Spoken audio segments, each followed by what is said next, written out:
नमो ज्ञानेश्वरा नमो ज्ञानेश्वरा। निवृत्ती उदारा सोपान देवा। मुक्ताबाई नमो त्रिभुवन पावनी। आद्यत्रय जननी देवांची जयांचे केलिया स्मरण। होय सकळ विद्यांचे अधिकरण। तेची वंदू श्री चरण श्री गुरूंचे ते नमस्कारोनी आता। असक्त बुद्धी सर्वत्र चितात्मा विगत स्पृहा। नैष्कर्म्य सिद्धिं परमां संन्यासेनादि गच्छति। येणे मुळा ज्ञान संन्यासे दृश्याचा जेथ ठावो पुशे। तेथ बुझावे ते आपैसे तोची आहे। कैवल्य साम्राज्य चक्रवर्ती विश्वमौली ज्ञानोबाराय सकल ब्रह्मनिष्ठ गुरुजनांच्या परमकृपेने श्री भगवती ज्ञानेश्वरीच्या 18व्या अध्यायाचा आपण विचार करत आहोत। या 18व्या अध्यायातील साधक क्रमाक्रमाने मोक्ष कसा प्राप्त करून घेतो या क्रममुक्तीच्या विचाराला प्रारंभ झालेला आहे। परमार्थाचा प्रवास हा निष्काम कर्मातून प्रारंभ होतो आणि नैष्कर्म्य सिद्धीच्या सांगतेच्या परिसमाप्तीला अंतिम साध्याला प्राप्त करून परमार्थाचा प्रवास पूर्ण होतो। अर्थात प्रारंभ हा निष्काम कर्मातून आहे आणि शेवट किंवा सांगता नैष्कर्म्य सिद्धीमध्ये आहे। ज्या ज्या व्यक्तीच्या वाट्याला वर्ण आश्रम धर्मानुसार जे जे कर्म आला आहे ते त्याने ईश्वराचं मनोगत म्हणून स्वकर्म आचरण करावं। आपली कर्म ही एक प्रकारची पुष्प आहे। तीच पुष्प सर्वात्मक ईश्वराच्या चरणी अर्पण करावी। अशी स्वकर्म कुसुमांची पूजा केल्यानंतर ईश्वराला अपार समाधान प्राप्त होतं आणि त्या तोषातून परमात्मा त्या साधकाला प्रसन्नतेतून वैराग्य सिद्धी नावाचा प्रसाद देतो। ज्या वैराग्याची भूमिका साधकाने जिंकली की त्याला जीवनामध्ये जगातले सगळे सुख दुःखदायकच वाटू लागतात। जे वैराग्य दशे ईश्वराचे निवेद वशे। हे सर्व ही नावडे जैसे वांत होय। त्याला वमनाप्रमाणे सगळे भोग वाटू लागतात आणि म्हणून ज्ञानोबाराय म्हणतात करावा स्वधर्म। जो करिता हिरोने घे श्रम। उचित देईल परम पुरुषार्थ राज। याकरता ज्याला मोक्ष लाभाची अपेक्षा आहे त्याने स्वधर्माचं चांगल्या प्रकारे अनुष्ठान करावं। जो ही वैराग्याची भूमिका संपादन करून घेतो त्याच्या अंतःकरणामध्ये तमोगुणाचं जाड्य आणि रजोगुणाची चंचलता राहत नाही। शुद्ध सत्वगुणाच्या रस्त्याला ईश्वरच त्याची उत्कंठा आणत असतो। तोषला ईशतम रजा झाडा करुणी। शुद्ध सत्वाची वाटा आणि आपुली उत्कंठा भवस्वर्ग काळकुटा ऐसे दावी। ही वैराग्याची भूमिका त्याने जिंकली। तो क्रमाक्रमाने परमार्थातल्या एका साधनेच्या उच्च भूमिकेला प्राप्त झाला की पुढे पुढे आला की मागच्या भूमिकेला जिंकून घेतो आणि हे टप्प्याटप्प्यानेच घडतं। एकदमच जसं की आपण पंचदशीकारांच्या श्लोकाचा काल विचार केला।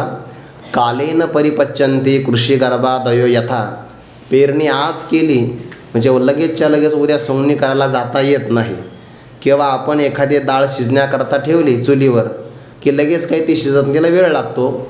तसं परमार्थाच्या प्रवासामध्ये जितके विघ्न जास्त असतील तितका वेळ लागतो आणि विघ्न जर कमी असेल तर मग थोडे आहे चित्त साह्य झालिया। ते ओवी पण आहे की नाही। तया स्वांतकरण चिता सकळ कामोपशांता। परमात्मा परोता दूर नाही त्याला सोपं आहे। पण ज्याने वैराग्याची जन्मल्यापासून वार्ताच ऐकली नाही या जालया मानसा कही युक्तीची कामी लागली नाही असा जर असेल तर त्याला मग दुष्प्राप आहे। हे दोन्ही प्रवास आपल्या लक्षात येतात। प्रारंभ इथपर्यंत झाला की तो देहाधिक बंधनाला सापडत नाही। सगळ्या प्रकारची भोगाची अनुकूलता आहे। पुत्र वित्त कलत्र ही झाली आहे स्वतंत्र। माझे न म्हणे पात्र विषाचे जैसे। देहाच्या बंधनात अडकत नाही। देहाच्या संबंधाने असणारे जे ममतेचे बंधन आहे त्यातही तो सुद्धा अडकत नाही किंवा त्याचं अंतकरण बाह्य विषयाला पाहिल्यानंतर बहिर्मुख न होता पुन्हा अंतर्मुख होत आहे। इथल्या भोगात जसा तो आसक्त होत नाही तसा पारलौकिक भोगामध्ये सुद्धा आसक्त होत नाही आणि अशा प्रकारची भूमिका प्राप्त झाली की श्री गुरु त्याला आपोआप भेटतात. बरं, हा सगळ्यात अंतिम भाग आहे. आणि श्री गुरूंनाच भगवंताने हे स्वतंत्र सामर्थ्य प्रदान केलं आहे. परमात्म्याला सुद्धा एखाद्या आपल्या भक्ताला अनुग्रहाच्या द्वारे मुक्त करायचं असेल तर ईश्वराला ईश्वरीय भूमिकेतून मुक्त करता येत नाही. त्याला सुद्धा सद्गुरूंच्या भूमिकेतच यावं लागतं. माझ्या विठोबाचा कैसा प्रेमभाव, आपणची देव पण होय गुरु, कृष्णम वंदे जगद्गुरुम. जोपर्यंत भक्तराज अर्जुन शिष्यत्वाची भूमिका पत्करत नाही तोपर्यंत परमात्मा रथावरच आरूढ आहे. सारथ्य कर्म पार्थाचे करीत असे हा भक्तराज अर्जुनाचा अधिकार आहे. सगळं परमात्मा करतो, नाही असं नाही, पण उपदेश नाही करत. जोपर्यंत एखादा व्यक्ती शिष्य होत नाही, शिष्याच्या सापेक्ष देवाकडे गुरुत्व येत नाही, गुरुत्वाच्या भूमिकेत आल्याशिवाय ईश्वरालाही उपदेश करता येत नाही. आणि मग जेव्हा अगोदर तर परमात्मा सारथ्य कर्म करतो आहे की नाही. ज्ञानोबांची गोवी फार गोडे पहिल्या अध्यामध्ये, आयसी पुढील से घेत उगा असे निवांत, तो सहजे जाणे हृदयस्थ उगा असे निवांत ती वेळी. देवाच्या लक्षात आलं आहे. पहिल्या अध्यायातली आणखी एक ओवी बघा. पहिल्या अध्यायामध्ये दोघाला मोह प्राप्त झाला. पुत्रस्नेहे मोहितो हे धृतराष्ट्र आहे. आणि अर्जुनाच्या बाबतीमध्ये तया परिपार्थ अतिस्नेह मोहितो. दोघाच्या मोहामध्ये फरक आहे. एकाचा संकोचित स्नेह आहे तर पुत्रस्नेह मोहितो, आणि एकाचा मोह सर्वाच्या विषय आहे, अतिस्नेह मोहितो. ज्याचा मोह जास्त आहे त्याचा लवकर उद्धार होतो, आणि ज्याचा मोह संकोचित आहे तो ज्याला ज्याला मोह आहे त्याचा उद्धार होतो. तिथला भाव असा नाही बरं की जास्त प्रमाणात मोहाचे विषय संपादन करावे. मोह जास्त आहे म्हणजे सगळ्या लोकांविषयी काळजी आहे की यामध्ये आमचेही मारले जातील आणि परकीही मारले जातील, तर तिथं मोह प्राप्त झाला असं नाही आहे. ते पहिल्या अध्यायातली ओवीच फार गोड आहे. हे आदी पुरुषाची माया ब्रह्मे याही नयेची आया, आणि पुढे मनोनी भुलला भुलविला. भुलला वेगळा असतो आणि भुलविला वेगळा असतो. भगवंताला प्रवचन करायचं होतं म्हणून भुलविला. जर हा भुलविलाच गेला नाही तर आपल्याला विचारणार नाही. नाही प्रपश्यामी मम आपनुद्यात यच्छोकमुच्छोषणमिंद्रियाणाम अवाप्य भूमावसपद्मवृद्धम राज्यम स्वराणामपि चाधिपत्यम. हे सकळ कुळ देखोनी जो शोकोपणाला असे म्हणी तो तुझी या वाक्या वाचूनी न जाय आणखी. मग पहिला अध्याय समाप्त झाल्यानंतर दुसऱ्या अध्यायाला दुसरा आणि तिसरा श्लोक ही कोणाचं वाक्य आहे? देवाचंच वाक्य आहे की नाही. कोतस्वा कशमलमिदम तुझी या वाक्या वाचूनी. तिथं लक्षण लागत नाही. तुझी या म्हणजे गुरुच्या भूमिकेमध्ये आलेला तू. अशा सद्गुरू तुझ्या मुखातून जोपर्यंत वाक्य येत नाही तोपर्यंत शोकाचं हरण होत नाही. म्हणून साधकाचा उद्धार श्रीगुरूच करू शकतात, आणि श्रीगुरूंकडेचे सामर्थ्य आहे. ऐसी कर्मे साम्यदशा होय तीर्थविरेशा. मग हाही शब्द फार महत्त्वाचा आहे. जे भेटतात ते श्रीगुरूच असतात, पण मग भेटतात बरं. अगोदर या सगळ्या भूमिका क्रमाक्रमाने त्या साधकाला पार कराव्या लागतात. जर पार नाही झाल्या, ते हल्लीच्या काळात निकाल लागतात ना शाळेमध्ये, तर त्याच्यामध्ये टक्केवारी काढली जाते. विषय 6 असतात, टक्केवारी 6 विषयाची नाही काढली जात. बेस्ट ऑफ 5 म्हणजे 5-6 विषयापैकी 5 कोणते चांगले विषय आहे, कोणत्या चांगल्या विषयात त्याला चांगले मार्क पडले, त्या 5 विषयाची निवड केली जाते. त्याच्यात गणित नाही धरलं जात. गणितात मार्क कमी असतात ते नाही धरलं जात. कोणत्याही विषयात कमी मार्क असेल तर ते पकडलं जात नाही. बेस्ट ऑफ 5 मधून मग टक्केवारी काढली जाते. म्हणून कोणताही काही विद्यार्थ्याला तर स्वतःच आश्चर्य वाटतं की मला एवढे टक्के कसे काय पडले. ध्यानी मनी नसताना सुद्धा अपूर्व लाभ आहे की नाही. याचा अर्थ काय आहे? शासन पद्धतीमध्ये हे टक्केवारी काढली जाते. एखाद्या विषयातली उणीव इथं चालते, परमार्थात नाही चालत. परमार्थामध्ये तंतोतंतच लागतं. गुरुवारी डॉक्टर बाबा वाक्य सांगत असतात, आपल्या उद्धाराकरता आणि श्रीगुरूंचं दर्शन होण्याकरता किती पुण्य लागतं सांगता येत नाही. जेवढं लागतं तेवढंच पाहिजे. त्याचं संख्याने सांगता येत. 1 किलो 2 किलो असं नाही सांगता येत, किंवा 2-3 पंक्तीचं पुण्य असं नाही. जेवढं लागन तेवढंच लागतं. म्हणून तर नाथ महाराजांनी ते गणित आपल्यावर सोडलं आहे. निष्कामता निज दृष्टी अनंत पुण्ये कोट्यानुकोटी रोकड्या पण नगद लागता.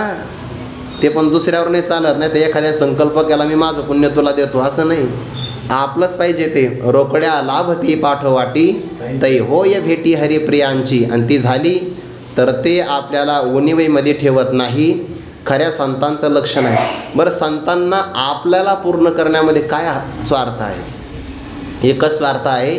साधक जर पूर्ण झाला ना तर त्याच्या पूर्णतेचा आनंद त्या सिद्ध महात्म्याला आपल्याला प्राप्त झालेल्या आत्मसाक्षात्कारापेक्षाही जास्त असतो. त्यांचा स्वतःचा आत्मसाक्षात्कार झाला तर एवढा आनंद त्यांना होत नाही जेवढा आपल्या साधकाचा पूर्ण बोध ऐकल्यानंतर. म्हणून तर उनेनी उमचला सुधाकर देखोने आपला कुमर मर्यादा क्षीरसागर विसरेची ना. ते अर्जुनाचं बोल ऐकलं. या अर्जुनाची या बोला देव नाचे सुखी भुलला म्हणे विश्व फळा झाला फळ हा मज बाळकाचे धनी धाईजे का शिष्याचे निजाहलेपणे होईजे हे सद्गुरूची एकलीने जाणीजे प्रसवती या. प्रसूतीच्या वेदना सहन करून अपत्याला जन्म दिला आणि स्तनपान करून तो बालक पूर्ण तृप्त झाला की त्या तृप्तीचा आनंद बालकाला जेवढा होत नाही तेवढा वात्सल्य सुखाचा आनंद घेणाऱ्या मातृत्व प्राप्त झालेल्या मातेला जास्त आनंद होतो. तसं अनेक प्रकारचे कष्ट सहन करून विवेक वैराग्य समाधी षटक व्रताचरणे कर्कशे विवेक श्रवणे खरपुसे करिता जाती भोकसे बुद्ध्यादिकांचे असे विवेक वैराग्याचे कष्ट सहन करून ज्या साधकाला बोध प्राप्त झाला आणि तो म्हणत असेल धन्य मी मानीन आपुले संचित किंवा धन्य होम नमे कर्तव्य विद्यते किंचित, त्याचा बोध पाहिला शिष्याचे निजाहलेपणे होईचे हे फक्त सद्गुरूंना कळतं. म्हणून तर भगवान परमात्मा अर्जुनाचा जेव्हा बोध ऐकतात की नाही नष्ट मोहा स्मृतिर्लब्धा, पण कसं तत्प्रसादान आपुलिया कृपा. त्याच्यात पुन्हा अहंकार राहत नाही. बरं, खऱ्या ज्ञानात अहंकार नसतो आणि खरं ज्ञान राहतही नाही. खरा पैसा खर्चच होत असतो. जो खोटा आहे तो कितीही दिवस आपल्याजवळ राहू शकतो. तसं खरं ज्ञान जे आहे ते आजच ओव्यात येणार आहे. अज्ञानाला घालवलो की खरं ज्ञान निघूनच जात असतं. म्हणून खऱ्या बोधामध्ये अहंकाराला जागा नसते, अजिबात नाही. त्वत्प्रसादान्मयाच्युत स्थितोस्मी गत संदेह करिष्ये वचनम तव. आता मी तुमच्या आज्ञेचं पालन करेल. म्हणजे काय? गुरूंच्या आज्ञेचं पालन करेल. मग हे सगळं ऐकल्यानंतर भगवंताला आनंद झाला इतका की आपण याचे गुरु आहोत. सध्याला कुरुक्षेत्रावर आहोत. सगळे लोक आपल्याकडे पाहतात. कोणी चुकून आपला फोटो काढील. देव नाचे सुखे बोलला. परमात्मा आनंदाने नाचू लागले का? तो एक आनंद आहे. आणि हा आनंद सद्गुरूच भोगता. तैसे तुझे हित आघवे जवळ का तुझं फावे तव आमचे सुख दुनावे ऐसे आहे. असा प्रकार असल्यामुळे सद्गुरू किंवा परमात्मा संतुष्ट होता. त्या साधकाला ते उणिवेमध्ये ठेवत नाही. मग ही नैष्कर्म्य सिद्धी किंवा परम अवस्था कशामुळे प्राप्त होते? त्याच्या जीवनामध्ये एक संन्यास घडतो बघा. संन्यासेन अधिगच्छति सम्यक न्यासः नाम त्यागः. त्याग घडावा लागतो. ते उपनिषदातलं एक प्रमाण आहे बघा, फार गोड. मी काल परवा वाचलं. ही जी आत्मस्थिती आहे की नाही, न कर्मणा, हे कर्माने प्राप्त होत नाही. न प्रजया, संततीनं प्राप्त होत नाही. धने न धनाने सुद्धा प्राप्त होत नाही. त्यागेन एके अमृतत्व मानुषुः, हे त्यागानेच प्राप्त होते. मग कोणता त्याग? सगळेच त्याग घ्या. सगळे विषयाचा त्याग घ्या, पारलौकिक भोगाचा त्याग घ्या, किंबहुना देहाच्या अहंतेचा त्याग, देहसंबंधी पदार्थाचा ममतेचा त्याग. आणि त्यागाला संन्यास असं म्हणतात. बाकीचा संन्यास महत्त्वाचा नाही. एक संन्यास फार महत्त्वाचा. मी माझी ऐसी आठवण विसरले जयाचे अंतकरण पार्था तो संन्याशीचा निरंतर जो मने ऐसा झाला. हा ज्ञानप्रधान संन्यास आहे. आणि हा ज्याला घडतो. आता ज्ञानप्रधान संन्यासामध्ये म्हणजे त्यागामध्ये जसे अहंता आणि ममता त्यागली जाते तसं अहंतेच्या ममतेचं कारण असणारं जे आत्मस्वरूपाचं अज्ञान आहे त्याचाही त्याग घडतो. आणि त्याला म्हणतात ऐसा समूळ संभवे संन्यासहा. इथे 3-4 शब्द आले बघा या प्रकरणामध्ये. एक बोध म्हणजेच ब्रह्मज्ञान आत्मज्ञान, अबोध म्हणजेच अज्ञान, आणि अन्यथा बोध म्हणजे ब्रह्मज्ञान. भ्रम वेगळं आणि ब्रह्म वेगळं. बरं, ब्रह्मज्ञान म्हणजेच बोध मात्र, ब्रह्मज्ञान म्हणजे अन्यथा बोध. त्याचा अन्यथा बोध निघून जातो. अन्यथा बोध हा अबोधाच्या कुशीत राहत असतो. थोडक्यामध्ये विपरीत किंवा ब्रह्मज्ञान अज्ञानाच्या पोटात राहतं आणि अज्ञानाला घालवणारं दृढ अपरोक्ष ज्ञान श्रीगुरूच देतात. गुरु तेथ ज्ञान, ज्ञानी आत्मदर्शन, दर्शनी समाधानार्थी जैसे. या प्रकारातून श्रीगुरू जेव्हा त्या साधकाला बोध प्रदान करतात, त्या बोधातून त्याग घडतो. कोणाचा? अज्ञानाचा, म्हणजे अबोधाचा त्याग घडतो. अबोधाचा त्याग झाला की अन्यथा बोधाचा म्हणजे अहंता न ममता यांचाही आपोआप त्याग घडतो. आणि याला म्हणतात मूळ अज्ञान संन्यास. 30 ओवी येते 73 क्रमांकाची ओवी. तैसेची अबोधनाशा सवे. एकदा अज्ञान नाश झालं की नासे क्रिया जाता आगवे. कर्म, कर्ता, कार्य ही सगळ्या प्रकारची त्रिपुटी आपोआप नष्ट होते. श्लोकामध्ये जो शब्द आला ना, संन्यासेन अधिगच्छते, त्या संन्यास शब्दाचा ज्ञानोबराने मूळ अज्ञान संन्यास असा अर्थ केलेला आहे. बरं, मुळाज्ञान संन्याशी येणे, मुळाज्ञान ऐसा समूळ संभवी संन्यास. अशा प्रकारचा मुळासहित हा संन्यास संभवतो, म्हणजेच कर्मत्याग घडून जातो.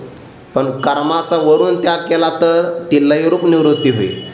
कर्माचं कारण असणारं आत्मस्वरूपाचं अज्ञान, त्याचा जेव्हा त्याग घडेल तेव्हा तो आत्यंतिक निवृत्तीचा उपाय असेल. समूळ शब्द आला. रोग कसा जावा? मुळापासून. झाड कसं नष्ट व्हावं? मुळापासून. तसं जगताचा असणारा प्रपंचाचा हा विक्षेप कसा नष्ट व्हावा? त्याला कारणासहित कार्याची आत्यंतिक निवृत्ती असं म्हणतात. ऐसा समूळ संभवी संन्यास येणे. पुढची ओवी आता. येणे म्हणजे या, हे तृतीय विभक्ती. बरं, येणे मुळा ज्ञान संन्यासे. विशेषण आणि विशेषाची एक विभक्ती असते ना. येणे म्हणजे या मूळ अज्ञान संन्यासाच्या द्वारे असा अर्थ होईल. दृश्याचा जे तठाव पुषे, तेथ बुझावे ते पैसे तोचे आहे. आता जोपर्यंत आपल्याला अधिष्ठानाचं ज्ञान नसतं, म्हणजेच अज्ञान असतं, सामान्य रूपाने ज्ञान आणि विशेष रूपाने अज्ञान असेल तर त्यातून आपल्याला भ्रम प्राप्त होत असतो. हे उदाहरण आपण कायमच ऐकत असतो आणि हे कायमच ऐकावं लागतं, कारण तितकं जवळचं उदाहरण कोणतं नाही. एखादा व्यक्ती सायंकाळी आपल्या घरी चालला, सायंकाळी मंद अंधकार आहे, जसा अंधकार आता आहे. आता सूर्याचाही स्पष्ट प्रकाश नाही आणि फार गडदही अंधकार नाही, थोडासा बरा प्रकाश आहे हा. पण सायंकाळी मंद अंधकार असतो आणि त्या मंद अंधकारामध्ये रस्त्याच्या कडेला दोरी पडलेली आहे. त्याला आपण रज्जू म्हणतो संस्कृत भाषेमध्ये. रज्जू सामान्य रूपाने ज्ञात आहे, म्हणजे इथं काहीतरी आहे, सामान्य रूपाने ज्ञान. पण रज्जूच आहे असं मात्र विशेष रूपाचं अज्ञान आहे. सामान्य ज्ञान आणि विशेष रूपाचं अज्ञान भ्रमाला कारण ठरतं. म्हणजे रज्जू लांबट असल्यामुळे तिथं आपल्याला सादृश्य भ्रम होतो लांबट सर्पाचा. पण सगळ्याला सर्प दिसेल असं काही नाही. बरं, एखादा माळी जर असेल ना, फुलं विकणारा, तर त्याला असंही वाटू शकतं फुलाची माळा पडलेली आहे. एखादा शेतकरी असेल तर त्याला असं वाटतं जमीन दुबगलेली आहे. गुराखी असेल, त्याच्या हातात काठी असेल बैल सांभाळाची, तर त्याला असं वाटतं दंडच पडलेला आहे. असे ज्याच्या अंतःकरणामध्ये जे जे संस्कार असेल ते संस्कार त्याला प्रतीतीला येतात. आणि सगळं अनादी. बरं, संस्कार आणला कुठून? उत्तर नाही त्याचं, फक्त गणित असं काय संगती लावायची आहे. सामान्य स्वरूपाने ज्ञान, विशेष रूपाने अज्ञान, त्यातून भ्रम निर्माण होतो. आणि मग भ्रम जर निर्माण झाला तर भ्रमाची निवृत्ती. आणि हो, मला सर्प दिसला असं का? मग एक काम करा, वाद्य वाजवा. इंद्रायणीच्या घाटावर सगळे मृदंगवाद घेऊन ये. तिथं नाही, त्या सर्पाच्या समोर वाद्याचा गजर केला, सर्पस्थित प्रज्ञा आहे, जागा सोडत नाही. किंवा त्या ठिकाणी मंत्राचा उच्चार करा, सर्प जागा सोडत नाही. याचा अर्थ काय झाला? जो जो भ्रमातला पदार्थ असतो त्याची निवृत्ती कर्माने होत नाही, त्याची अधिष्ठान ज्ञानाने निवृत्ती होते. म्हणून भ्रमामध्ये अधिष्ठानाच्या अज्ञानामध्ये जे दिसतं ना, त्याला दृश्य प्रपंच असं म्हणतात. आणि दृश्य रज्जूवरचा सर्प कुठपर्यंत राहील? जोपर्यंत रज्जूचं अज्ञान आहे तोपर्यंत राहील. जोपर्यंत अज्ञान जाणार नाही तोपर्यंत भ्रमातला पदार्थही जाणार नाही. तसं आत्मस्वरूपाचं अज्ञान, ते विचारसागरामध्ये ना इमारत आलेली बघा दुसऱ्या तरंगामध्ये.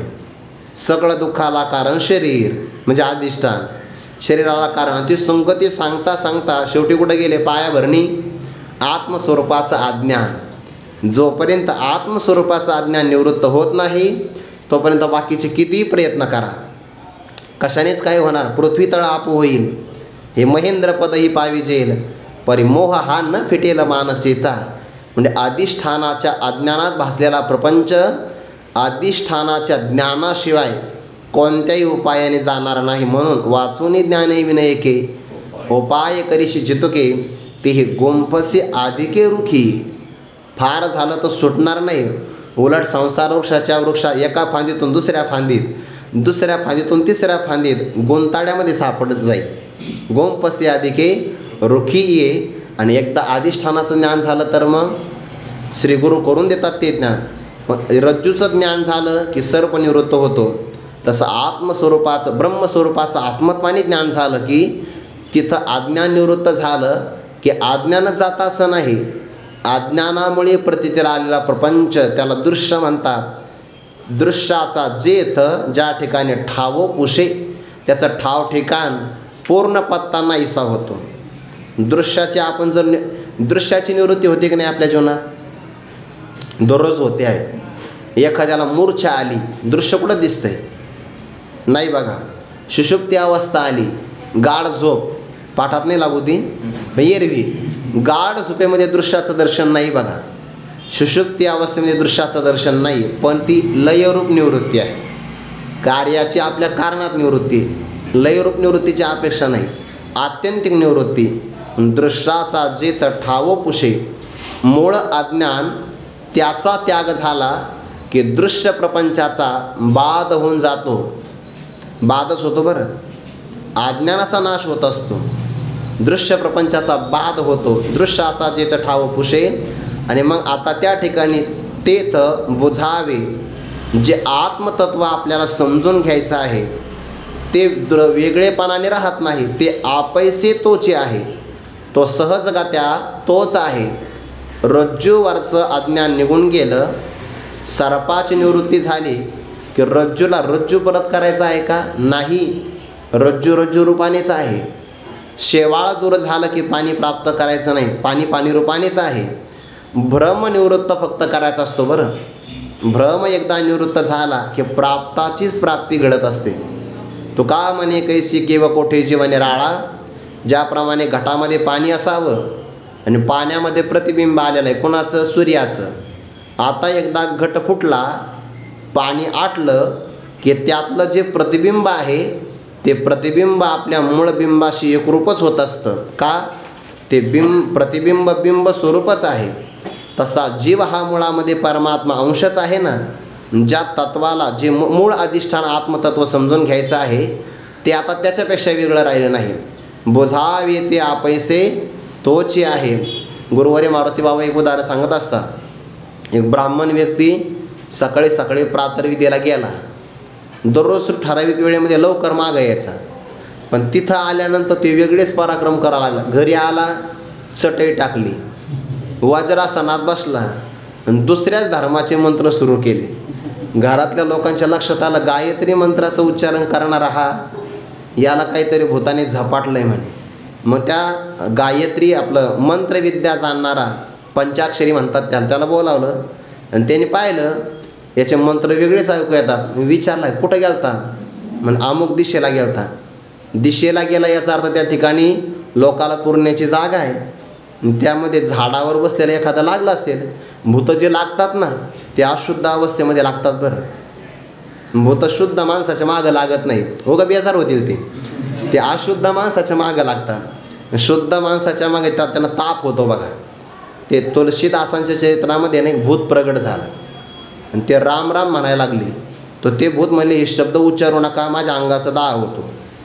म्हणून पळे भूत बाधा हे तेव्हाच घडतं केव्हा हरी उच्चारणाचं सामर्थ्य असेल तर, ज्याचा आचरण आहार शुद्ध आहे, जो सगळे पावित्र्याचे नियम पाळतो, त्याच्यावर भूत आक्रमण नाही करत. जे अशुद्ध अवस्थेमध्ये राहतात की नाही, भूत म्हणतात वा हे तर आपलं अधिष्ठान आहे, तिथं ते प्रवेश करतात.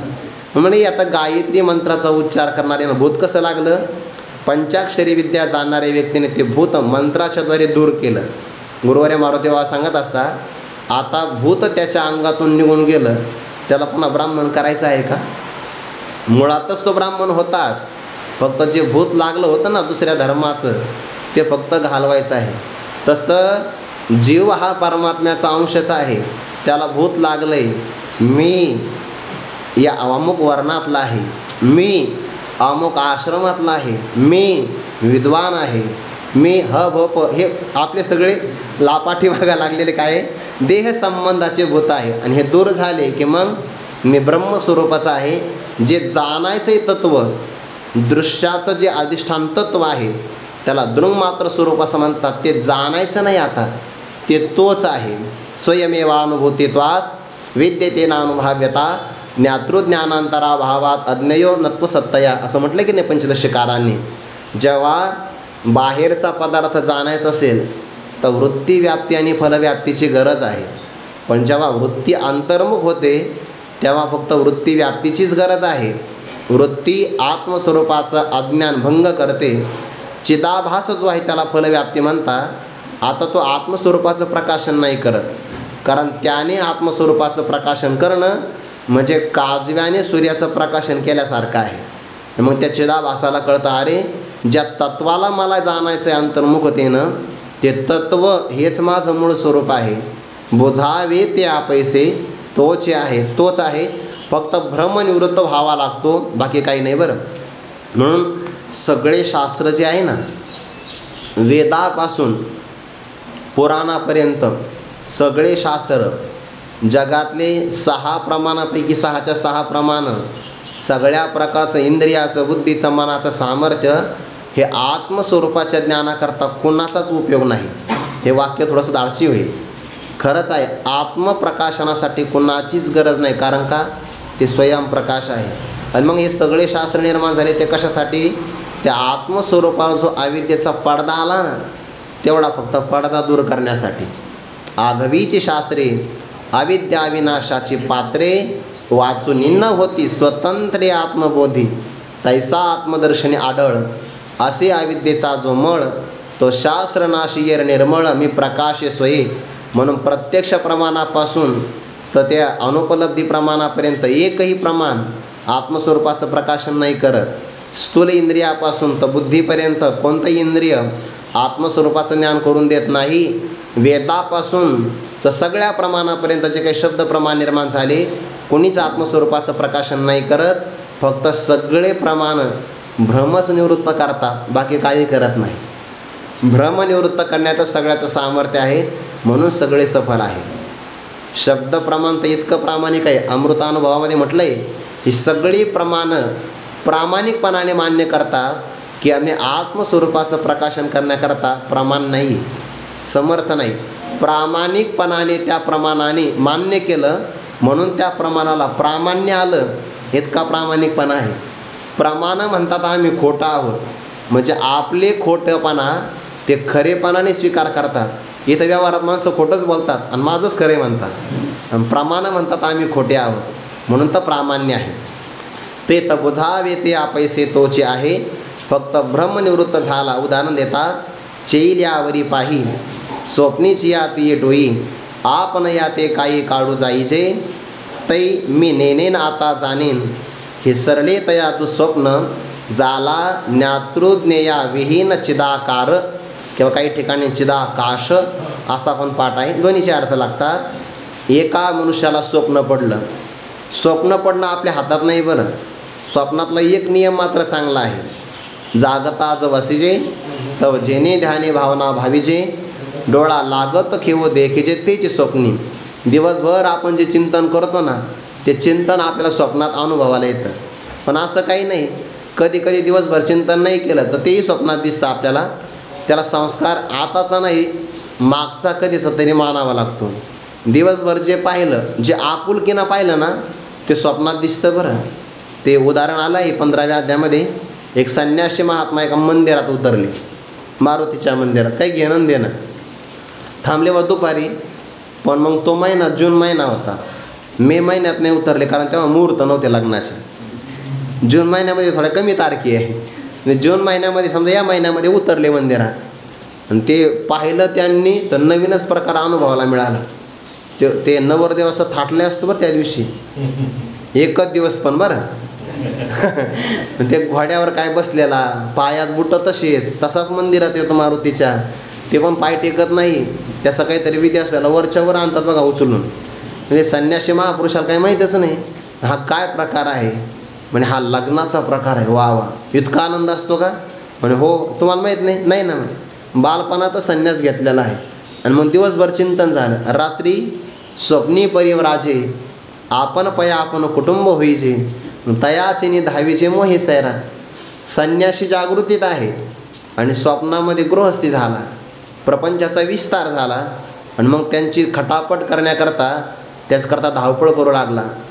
तसा जीव हा मुळामध्ये ब्रह्म आहे बघा, पण भ्रमामध्ये झाला जीव. आणि मग हा जनक हे माता, हा मी गौरहीन पुरता, पुत्र वित्त कांता माझे हे ना. हे सगळं स्वप्नातच धावतो की नाही? तो स्वप्नातून त्याला जे दुःख भोगावं लागतं, तसं एखादा व्यक्ती स्वप्नामध्ये डोहात बुडतो आहे. आता स्वप्नात डोहात बुडतो आहे, मग काय करावं लागेल? एकतर त्याला डोहात बुडत असताना कोणीतरी पोहणारा व्यक्ती भेटावा लागेल, डोहातून बाजूला काढेल, लयरूपच निवृत्ती. थोड्या वेळामध्ये डोहातून बाजूला काढणं, तो व्यक्ती निघून गेला स्वप्नात. दुसऱ्यांदा पाय घुसरून पडला. मग आता त्याला कायमचं डोहातून बाजूला काढायचं असेल तर काय करावं लागेल? जागं व्हावं लागेल. बघा, चैल यावरी पाही. चैल यावरी म्हणजे जागं झाल्यानंतर पहा बरं. स्वप्नीची याती ये डोई, स्वप्नाच्या त्या डोहातून आपण याते काही काढू जायचे. आपण आपल्या स्वतःला काही काढण्याकरता प्रयत्न करावे, नाव अनौका आणावे, असं काही करावं लागतं का? नाही. स्वप्नातलं असणारं डोहात बुडणारं दुःख, त्यातून जर निवृत्त व्हायचं असेल तर एकच उपाय, जागं व्हावं. तसं जीवपणातलं दुःख यातून बाजूला व्हायचं असेल तर एकच उपाय, आत्मस्वरूपाची जागृती प्राप्त व्हावी.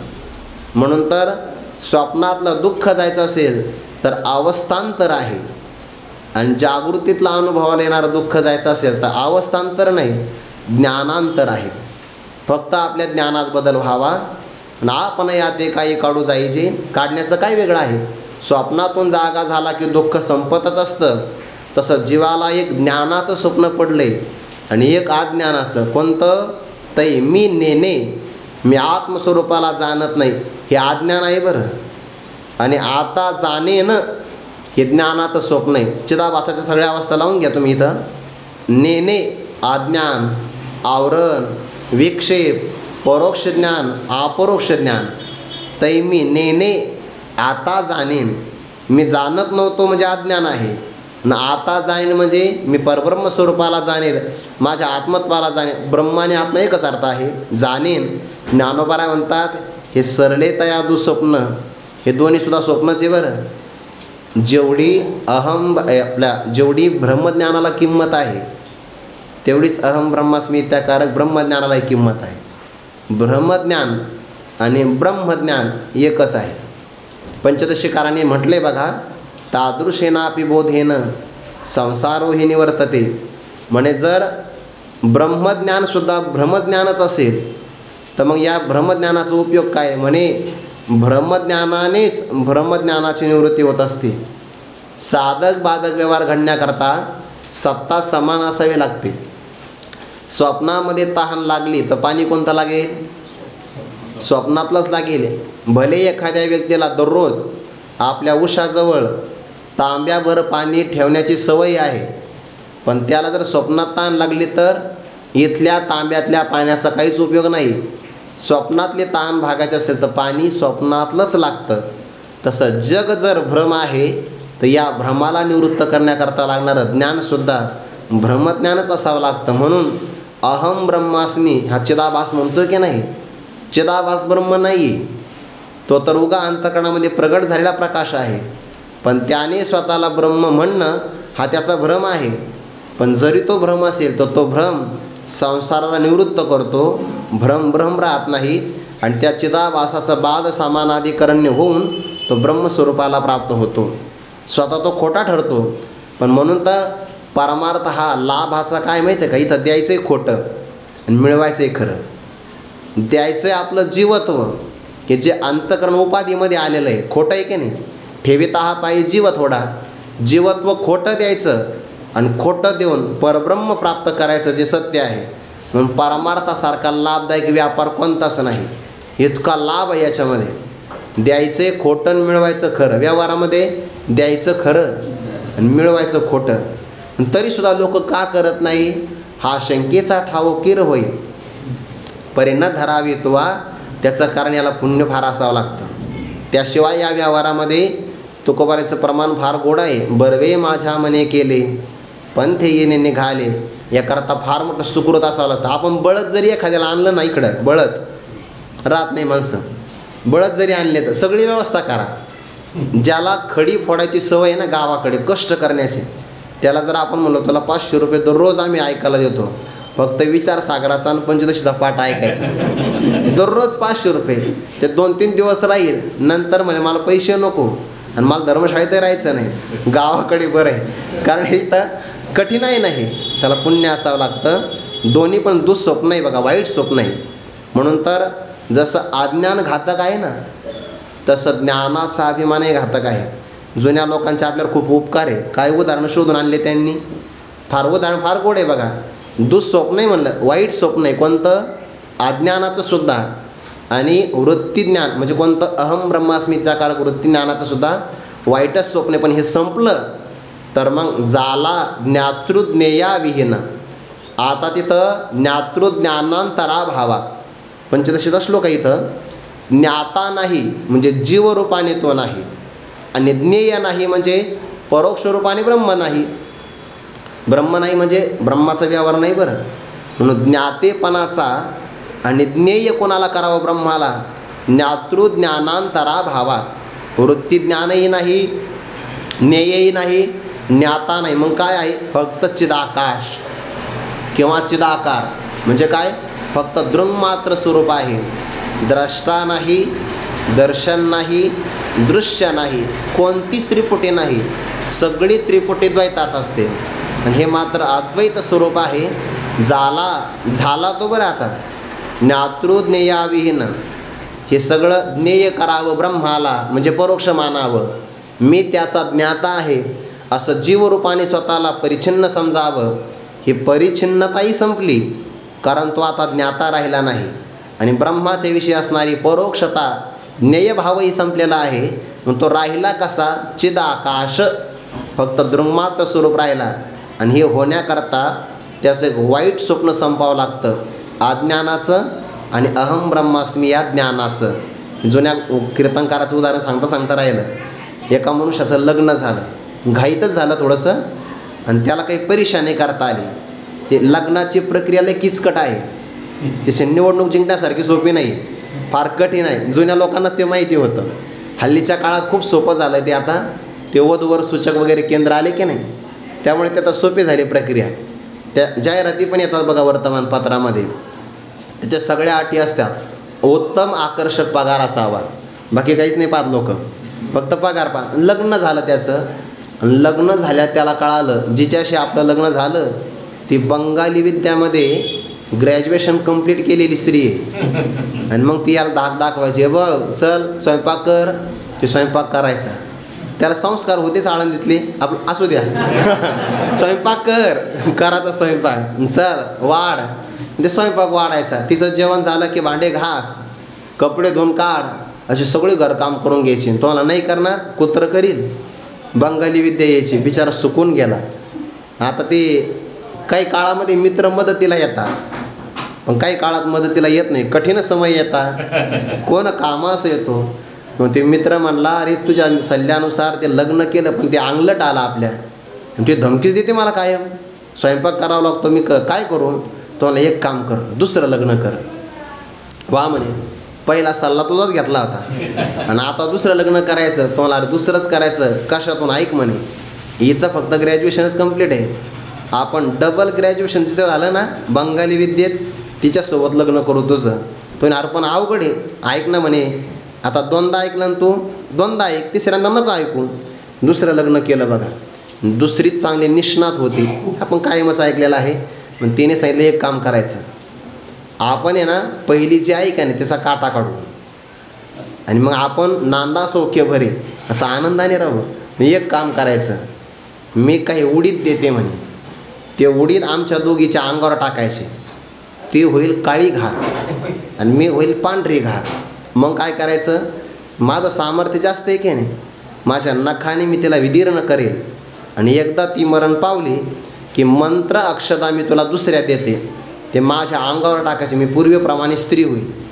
ते दुसरं लग्न करून त्याने बरोबर त्या पुढ्या व्यवस्थित खिशात ठेवल्या, मागं पुढं होणे म्हणून. म्हणजे उडीद कोणत्या खिशात, तांदूळ कोणत्या खिशात, मागं पुढं झाले तर अवघड व्हायचं. आणि त्या घरी आल्या की त्यांचे भांडणं सुरू झाले. सौती मत सर त्याने बरोबर दोघीच्या अंगावर उडीद टाकले, झाल्या घारी. आपसात भांडणं सुरू झाले. इथं सामर्थ्य जास्त होतं, काळी घार मारली बघा. आणि जेव्हा हा पांढऱ्या घारीवर तांदूळ टाकणार, मित्र आला पण बावळं टेकतो म्हणे, पहिली जर इतके त्रासदायक होती तर दुसरी तर डबल झालेली ती, तिथं फार त्रास देईल. मग एक काम कर, तांदूळ टाकायचे नाही, काठी घे, काठीचा फटका टाक त्याच्यावर. मग आता पांढरी घारीनं काळीला मारूनच टाकलं होतं. म्हणे मग या तांदळाचं काय करायचं, खिचडीत खाऊ म्हणे, हे तांदूळ नंतर बघू आपण, पहिला फटका तर टाक. आता काळी घार मरण पावली आणि पांढरी पण. उदाहरण त्याकरता नाही, जसं आत्मस्वरूपाचं अज्ञान घातक आहे तसं त्या अज्ञानाला घालवणारं अहम ब्रह्मास्मित्याकारक ज्ञान, त्याचा अभिमान होता कामा नये. तो जर झाला तर तो त्याच्यापेक्षा घातक आहे. जिवंत अविद्याही घातक आहे आणि मृत अविद्यासुद्धा अमृतानुभवानुसार घातक. म्हणून ते मी नेणे ते आत्मतत्व मी जाणत नाही हे अज्ञान आता जाणेन, आता मी जाणेन, हे सरले तयादू स्वप्न, हे स्वप्न संपून जातं बघा. मी पणही राहत नाही. त्या अहम पदाचं जे लक्ष आहे की नाही, अहम वाच्यार्थ वेगळा आहे, अहमचा लक्षार्थ वेगळा आहे. हे मी शब्दाचा अर्थ होतो जीव. मग तो काय करतो, त्याचा बाद करून टाकतो आणि त्याचा असणारा बाद समान अधिकरण्य झालं मी, म्हणजे मी अज्ञानी तोही भाव निघून जातो आणि मी ज्ञानी तोही भाव निघून गेला. हे सरले तयादू स्वप्न, त्याचं वाईट स्वप्न संपून जातं. जाला ज्ञातृज्ञेया विहीन चिदाकाश किंवा चिदाकार. ज्ञानोबारे उदाहरण देतात, काय उदाहरण गोडे हो. तो फक्त दृंग मात्र स्वरूप राहतो, आता तो ज्ञाता राहत नाही. ज्ञाता नाही म्हणजे जाणणेपणाचा भाव नाही बघा त्याच्या ठिकाणी. काय उदाहरण दिलं आहे म्हणून तर तुका म्हणे नेनो युक्तीची ते खोली. ज्ञानोबाऱ्यांच्या दृष्टांताची खोली पण नाही कळणार. खरंच आहे ते आपण अभंग पाहतो की नाही, गेले दिगंबर ईश्वर विभूती, राहिल्या त्या कीर्ती जगा माझी, वैराग्याच्या गोष्टी ऐकल्या त्या कानी, आता ऐसे कोणी होणे नाही, सांगतील ज्ञान. असंच आहे का, म्हणतील कोण. ज्ञानोबाऱ्यांच्या बाबतीमध्ये नये पायुक्ती परब्रह्म डोळा दाऊ ऐसे म्हणती, कोणा नये युक्ती ज्ञानोबाची. ज्ञानोबाऱ्यांची युक्ती हातवटी कोणालाच येणार नाही. काय हातवटी आहे, नाशे दृष्टांत वगैरे आले ना, या ओव्याला खरं आपलं जीवन अर्पण करावं. दृष्टांताच्या ओवीर जरी अर्पण, हे मन न करता ओव्या खूप गोडे बरं, ह्या मन ना करता. जे आपण होतो ना जीवब्रह्माच्या साधक, काय अभेद निश्चयास साधक आणि भेद निश्चयास बाधक, असं यौक्तिक चिंतन. काय दृष्टांत आहे जबरदस्त बघा. मुखाभासेसी आरिसा, परता नेलिया विरेशा, पाहते पणवीन जैसा पाहता ठाके, तैसे नेनने जे गेले तेने जाननेही नेले, मग निष्क्रिय उरले चिन्मात्रची, ते तर स्वभावे धनंजया, नाही कोणीची क्रिया, मनोनी प्रवाद तया निष्कर्म्य ऐसा. निष्कर्म्य स्वरूपाचा विचार आहे बरं. उदाहरण दिलं आहे, मुखाभासेसी आरिसा. आरसा आपल्या समोर आला, आरसा उपाधी आहे, स्वच्छ आहे. स्वच्छ असणारी आरसा नावाची उपाधी आपल्या समोर आली तर स्वच्छ उपाधीचा स्वभाव आहे की ते प्रतिबिंब ग्रहण करतं. मग आरसा आणि आरशामध्ये काय आहे, मुख नाही, मुखाचा आभास आहे. मुखाचा आभास म्हणजेच प्रतिबिंब. ते कशामुळे आलं, आरशामुळे. म्हणजे उपाधीमुळे प्रतिबिंब प्रगट झालं. तसं अंतःकरण आहे ना, अंतःकरणामध्ये चैतन्याचं प्रतिबिंब आलं जीव. माता मुखाभाषेशी, मुखाचा आभास म्हणजे मुखाचं प्रतिबिंब ते दूर करायचं आहे. ते नुसतं दूर नाही करायचं, आरशासहित मुखाभाषेशी आरिसा परता नेलिया विरेशा. पलीकडे आपण घेऊन गेलो हे वीर असणाऱ्या अर्जुन. आता काय होतं, आरसा असल्यामुळे आपण पाहत होतो, पाहणेपणाचा व्यवहार घडत होता बघा. पण आता आरसा बाजूला गेला तर नुसता आरसा जात नाही, त्या आरशातलं प्रतिबिंबही जातं. आणि प्रतिबिंब गेलं तर तुम्ही असं मला मुखही जात असेल, मुख नाही जात. बिंब जात नाही, मुख जात नाही, पण मुखाचा आभास जातो. त्या बिंबाचं प्रतिबिंब जातं का, आरसा गेल्यामुळे. तसं अज्ञान गेल्यामुळे होतं काय की अज्ञान गेल्यामुळे वृत्तीज्ञानही जातं. मग काय झालं, अज्ञान आणि ज्ञान, ज्ञानाज्ञानविरथ ब्रह्म प्राप्तीची संज्ञा ते राहतं. काय उदाहरण गोड आहे, बिंब प्रतिबिंब वादाचंही उदाहरण आहे बरं आरशातलं. मुखाभाषेशी आरसा परता नेलिया विरेशा. पाहते पणेविन, जो पाहतेपणा म्हणजे पाहणारा द्रष्टा तोच राहिला नाही, पण पाहता ठाके दृंगमात्र स्वरूप राहिलं बरं. पाहता ठाके पाहणारा राहतो, पण पाहतेपणाचा व्यवहार घडत नाही. पाहतेपणा म्हणजेच काय, द्रष्टाभाव आहे. द्रष्टाभाव राहत नाही, पण दृंगमात्र स्वरूप मात्र अवशिष्ट राहतं. तैसे नेनने जे गेले, नेनने म्हणजे अज्ञान, जे गेलं तेने त्या अज्ञानाने जाणणेही नेले, ज्ञानालाही ते घेऊन गेलं. आणि मग काय राहिलं, निष्क्रिय उरले चिन्मात्रची. चिन्मात्र म्हणजे फक्त स्वरूपभूत ज्ञान, फक्त स्वरूप. मात्र शब्दाने अन्यांची व्यावृत्ती केली बरं सगळी. निष्क्रिय उरले, ज्याच्यामध्ये पाहण्याची क्रिया होत नाही, ज्यामध्ये कर्तेपणाची क्रिया होत नाही, भोगतेपणाची सुद्धा क्रिया होत नाही. भोगता नाही, करता नाही, ज्ञाता नाही, असं निष्क्रिय चिन्मात्र स्वरूप आता अवशिष्ट राहिलं.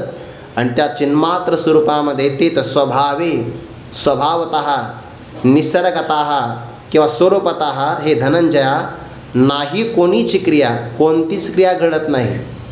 ते 15व्या अध्यायामध्ये ओवी आहे, जे कार्य ना कारण जया दुजे नायकपण आपण याचे जाण आपणची.